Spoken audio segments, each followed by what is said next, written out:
Hey y'all, I'm Lulu and this is Learn It with Lulu, where I try something creative that I'm not exactly good at yet, and I invite you to do the same thing. Today, I'm painting lavender in a vase with B in watercolor. And I know this is my second video in watercolor, but this channel is not really about painting in watercolor. It's about the joy of learning and letting go of that fear that says, don't try unless you know you're going to be good at it. The purpose of this channel is real simple. I want to help you rediscover the joy of learning and creating without letting that fear of failure stop you. Can I just get so for real with y'all for a second? I used to be, very recently, a high school math teacher. I did it for almost 15 years. And one of the things that frustrated me so much was the very present fear of failure that students brought with them into the classroom every day. And each year that I taught, that fear of failure got bigger and bigger and bigger.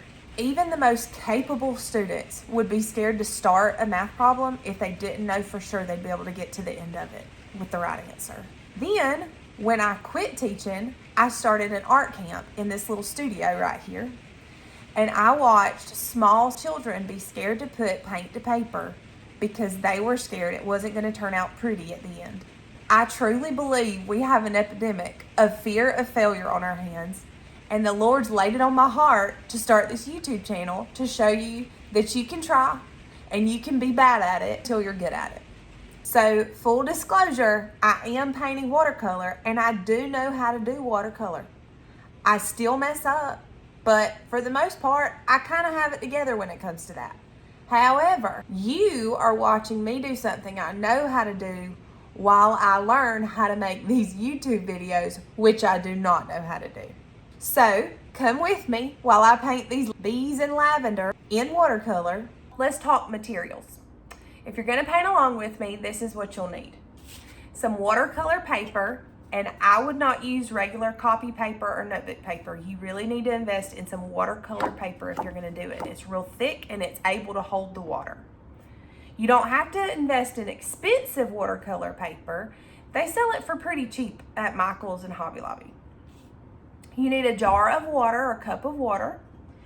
You need some tape to tape down your paper just to keep it from buckling. Sometimes I tape it, sometimes I don't. But I do like the border that the tape leaves around the paper. It makes it look more professional. Then you need a pencil and an eraser. Now this eraser right here is called a kneaded eraser, and it's kind of like silly putty, but it's good for watercolor because you can erase by pressing on the paper instead of rubbing the paper. You can rub it too, but it doesn't tear up the paper as easily as like a pink pearl or a pencil eraser. This isn't necessary, but it's very helpful to spray on your watercolors to activate them. A spray bottle full of clean water. You'll need some brushes. Now, you don't have to invest in a ton of brushes. I paint professionally sometimes for weddings, and these are the only brushes that I use when I go. It's not very many. If you don't want to buy a ton of brushes right now, you absolutely do not have to. My favorite brush is this long round 6 brush that I got from Michael's. But obviously I use this round 6. It's not the long round, it's more blunt on the end. This round 6, I use it a lot too because you can tell it's well loved. And when I first started painting, the only one I had was this guy. Well, I had these 3, but the only one I used was this little one. Now, as I went, I did pick up a lot more brushes, but they're not necessary. You do not have to go invest a bunch of money in some brushes to paint one watercolor. Last but not least, you need a watercolor palette. Now, watercolor paints, and honestly, all art supplies are something where you get what you pay for. So when you invest in the professional grade watercolors, you're really gonna get a better painting out of it. However, to practice, if you're not selling your art and you're not ready to do that, to practice, you can honestly just go find a pranged watercolor palette and it works just fine. I'm gonna use this palette that my Aunt Norma Jean made for me a few years ago. She's a real watercolor artist and she has always both impressed and intimidated me. I think she's an amazing artist and I've always wanted to be just like her. The worst part is always that blank page panic, okay? Do not be afraid of wasting art supplies. There is no wasted art supplies except the ones that you have sitting on your shelf. When you try, even if it's terrible at the end, you learn something from it. Learning can only happen when you struggle. If you're doing something and you're not struggling, you're not learning. So this time, I'm going to try something with you that does make me nervous. I'm going to paint the lavender and the bees from not a reference photo. I'm going to do it from my brain. And that can go downhill fast because I don't really know the anatomy of bees. I think they have 6 legs, but I'm not sure. My sister could tell me. Speaking of, she bought me this cute shirt. Don't you love it? She's my #1 fan. Can you hear it raining again? Because of course. Yep. Tell the devil. Tell the devil. So this is the part of the video where I make a mistake. And I thought about cutting it out, but you know what? It's good to see the mistakes because even those of us who've been practicing watercolor for a long, long time still make errors. And I'm not real sure what happened, but I'll explain it in a minute. I did like my little drawing though. I hate it got messed up. Here it is. Oh no. Well, I've learned something new today. I always knew watercolor paper had a wrong side and a right side. And I never actually knew what would happen if you painted on the wrong side. However, I have learned that today. So I painted on the wrong side on accident. I don't know how I got it flipped over, but this fun thing happens. You see how it has bleed lines around the thing? Yeah, That's not what we want. So I am going to try again because that's okay. I messed up and that's frustrating, but it's all right. It's all right. We got this. Well, upon further review, I'm not real sure what happened because I painted a little swatch right here and it didn't do that did. And I don't know if it's maybe I wet the paper too much. I don't know. But I don't like the way it looked, so I am going to try again. All right, we start as all great journeys do with a sketch. I began with the vase, which I thought would be the easy part. Spoiler alert, it was not. Getting symmetrical curves on a vase is like trying to part your hair evenly in the back without a mirror. You think it looks fine until you step back and realize it's got a slight leaning tower of pottery situation going on. But I pushed through. The point wasn't perfection, it was just getting something on the page that vaguely resembled a container for lavender. Here I am doing the handle, and I'm just making it up as I go. Then I move on to the lavender stems. Now, lavender is one of those plants that looks simple until you try to draw it. It's basically a stick with a bunch of teeny tiny purple ovals sticking off of it, like nature's version of fuzzy little Q-tips. I tried to keep the shapes loose and flowy, like they were swaying gently in a breeze. Not exactly like I sneezed while sketching, you know. And finally, I move on to the little bees. I love them, but let's be honest, sketching a bee is just a fancy oval with wings and a butt stripe. But even with that simplicity, I still managed to erase each one like 5 times. They either looked too chunky, too creepy, or like they were hovering a little too aggressively. But eventually I got 3, that look like bees who just want to vibe, not fight. That's what I was going for, you know. We don't want stinging bees. We want happy little bumblebees. I don't know.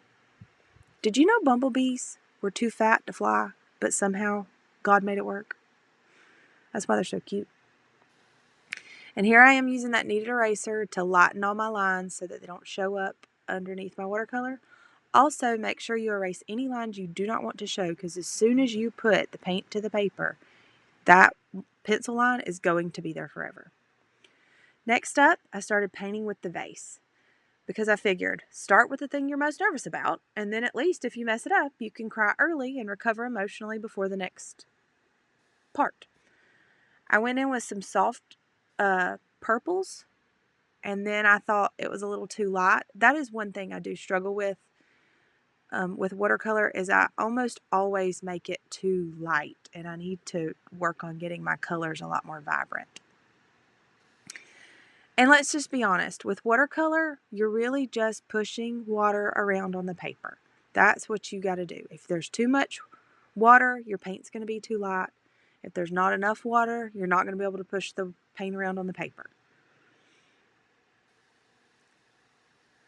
Here I am trying to let the watercolor do its thing, which, let's be honest, is about 70% magic and 30% chaos. And the chaos is something I still struggle with, but I'm learning. I tried to keep the edges soft so it felt like glass, not like a solid blob. And I left some highlights on purpose, and that's not because I forgot them. That's the story I'm sticking with, even though at the end you'll see me go back and fix that part right there that's too light.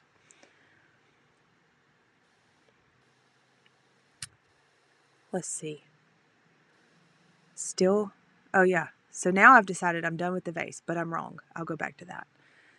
So now I started with the flowers, the lavender flowers, and I just put little dabs of purple on there. And I used the same purple that I used for the vase, but I added blue to it to make it look more like lavender. And I'm literally just taking my brush and doing tiny little drops. And here you can see me going in with the stems, and that's while the lavender purple is still wet. Yes, I said in the last video never to paint wet next to wet, but in this case it's useful because it makes the lavender look more real.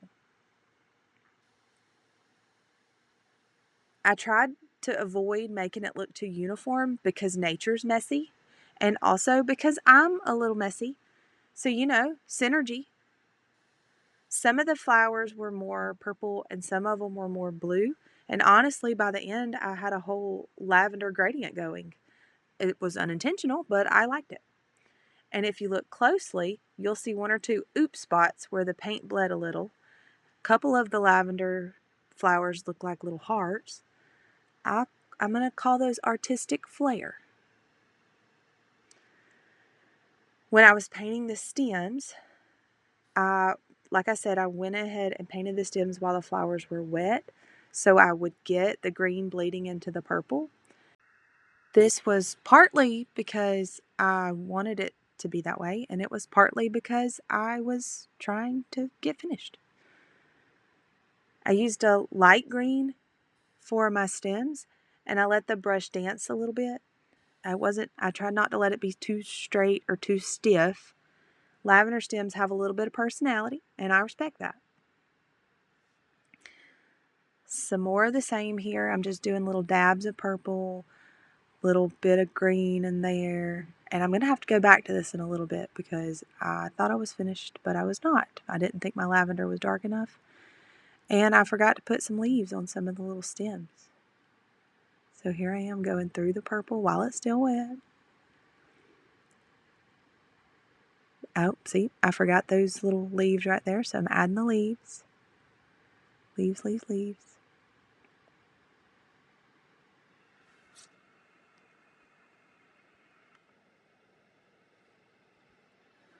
Then I felt like it needed some filler, so I'm adding some little green stems in there. And it's a pretty full bouquet of lavender in my vase. I was pretty proud of it. So at this point, I'm just tweaking the lavender. I'm trying to make the colors look right. I think maybe I got them a little bit dark, and that's kind of ironic because I normally struggle with getting the colors dark enough. I get a little bit scared when it comes to watercolor and putting too much color down, but in this case, I was going for it. And I think I made them a little bit too dark, but you know what? They're pretty, vibrant little lavender stems. And now I'm going to go in with those little bees. So to do the bees, this was the part I was equally excited and terrified for. I started dropping in some yellow, just a little puddle for the bee's body. And here's where watercolor either loves you or betrays you. You have to drop in the next color while it's still wet, but not too wet. So I was trying to make, bees are fuzzy, so I was trying to make little fuzzy bees there. And I did a wet into wet technique with two different colors so that I would have a bleed. So, of course, I hesitated too long on the first bee and it dried, but the second one, that black dropped in perfectly. It bloomed and blended and looked like a fuzzy little guy doing his thing. For the rest of the bees, I added the black while the yellow was still damp, so it spread lightly but still kept some shape. It's this magical little moment where the bee starts to look real, not hyper detailed, but just enough to be like, hey, I'm sniffing this lavender. I also added tiny little dots for his feet, and yes, bees do have 6 legs. I called my sister to ask.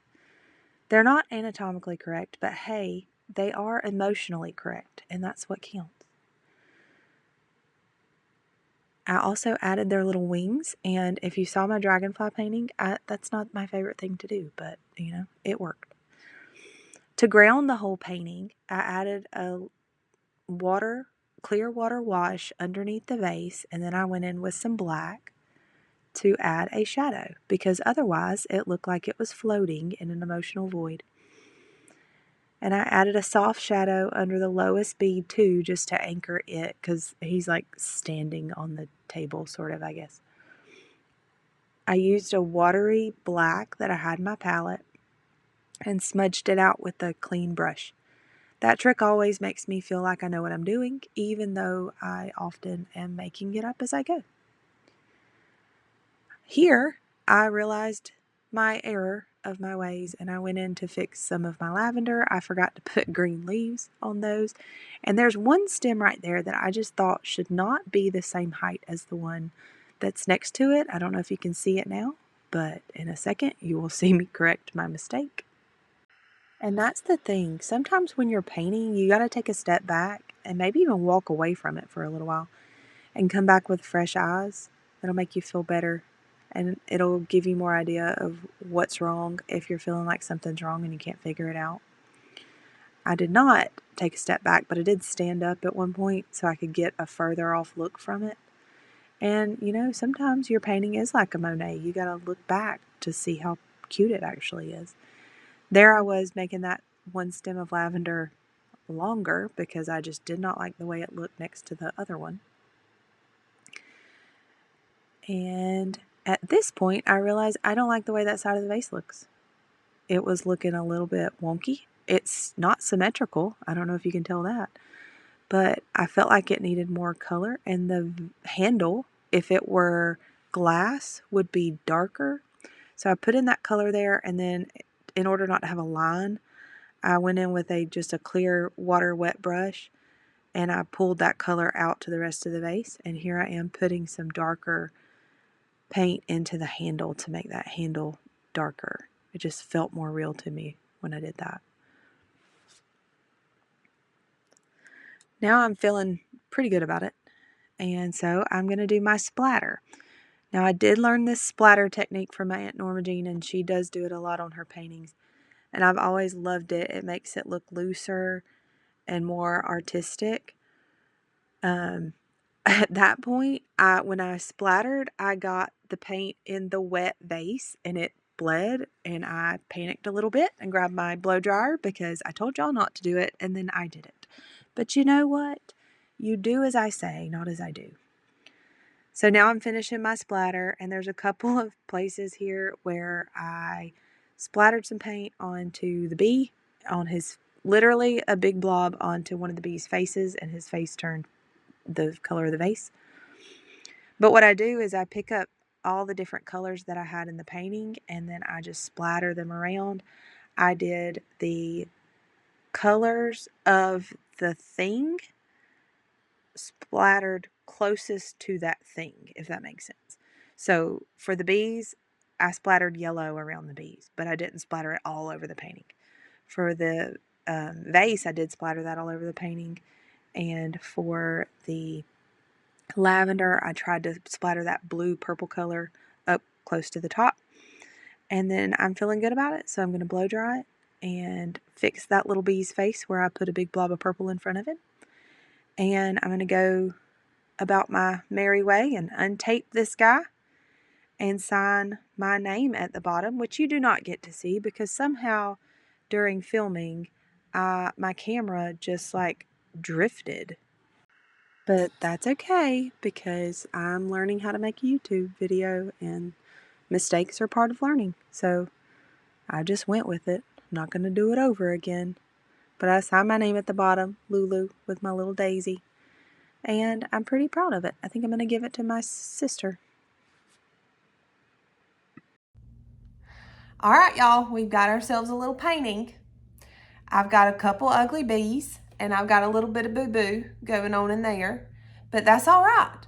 It's cute. If you look back like a Monet, it's adorable. And that's all that really matters. We made something, we're proud of it. If you did paint along with me today, please share a picture of what you painted. I would love to see it. And if you have a few more minutes, why don't you watch this video, which is my first one, and you can see how much I've grown just from the first to the second video. I hope you had fun painting along with me today, and most of all, I hope you learned that if you're waiting to be good at something to try it, you'll be waiting forever. So go ahead, I give you permission.